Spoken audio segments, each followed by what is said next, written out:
आपको रास्ता बताता हूँ। उज़लाती वर्मी नबत जो है उसका माना मफ़हूम यह है कि उस आदमी ने उज़लाती चीज़ें भी ज़्यादा खाई हैं और गुद्दी भी ज़्यादा खाई हैं। कभी वो गुद्दी ले रहा है और कभी वो उज़लाती ले रहा है। अब वो असाबी बिल्कुल नहीं ले रहा, तो उसके जिस्म के अंदर रतूबत की कमी आ गई है ना जी। समझ आ गई मेरी बात। एक वो नबत है जो लज्जत हबस कबस सोदश बरम, वो एक वो है, एक ये है। समझ आई जी। अब दो चीज़ें तो उसमें बढ़ चुकी हैं।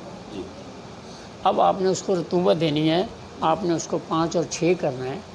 उसकी जब रतूबतें पूरी होंगी तो हरारत भी ख़त्म हो जाएगी जो बढ़ी हुई है, और जो खुश्की है वो भी ख़त्म हो जाएगी जी।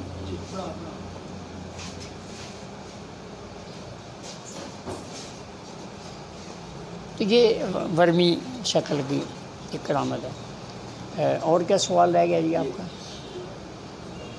4 वर्मी की 4